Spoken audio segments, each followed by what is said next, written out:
charbon, c'est pour les très grosses sections parce que la température est beaucoup plus élevée que le gaz. Et c'est plus spectaculaire pour les démonstrations. Et ça fait partie du travail des anciens, quoi.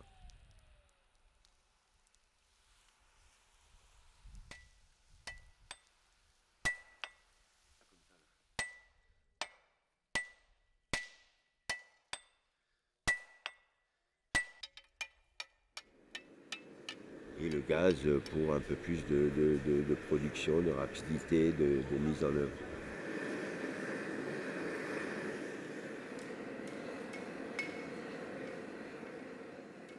Et les techniques de soudure que tu utilises? La soudure, je suis obligé de passer par l'électricité parce que c'est très facile à mettre en œuvre, je peux le faire tout seul.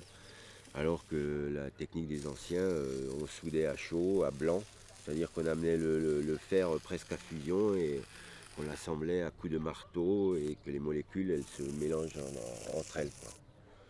Voilà, comme là il faut être à deux, c'est très lourd de mise en œuvre et c'est une technique particulière où il faut de la pratique et de la pratique pour l'exécuter. C'est beaucoup plus esthétique, mais hélas, le système, la compétitivité, la rapidité, c'est plus possible de nos jours, quoi. Qu'est-ce qui vous amène à créer le fauteuil dans lequel vous êtes par exemple? Comment vous avez eu l'idée de le faire? C'est une longue histoire, un fauteuil comme ça a commencé alors que j'habitais dans un village où il y avait une forge communale dont j'ai jamais eu accès, donc je soudais et forgeais et bricolais dans ma cuisine et donc il m'est venu des idées de faire un petit fauteuil qui englobe, qui protège, qu'on soit installé comme dans un cocon, rassuré d'être assis là-dedans et donc je l'ai fabriqué en miniature. Et quelques années après, n'ayant plus de grosses pièces à présenter sur les foires et marchés, j'ai fabriqué le fauteuil en grand, quoi. Voilà.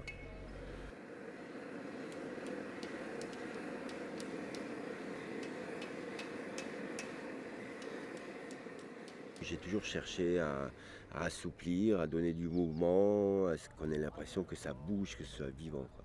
Contrairement aux trois quarts des choses qu'on voit en fer, qui sont pas mal au niveau du dessin, mais qui restent voilà, imposants, quoi. J'ai voulu donner une autre dimension, quelque chose de plus léger, de plus aérien, voilà, de plus voluptueux.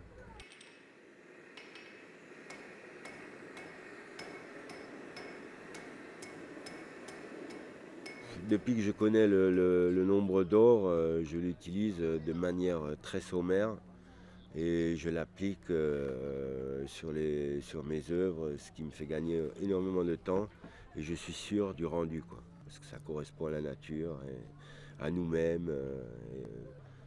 C'est indispensable quelque part pour toute œuvre que je crée, quoi.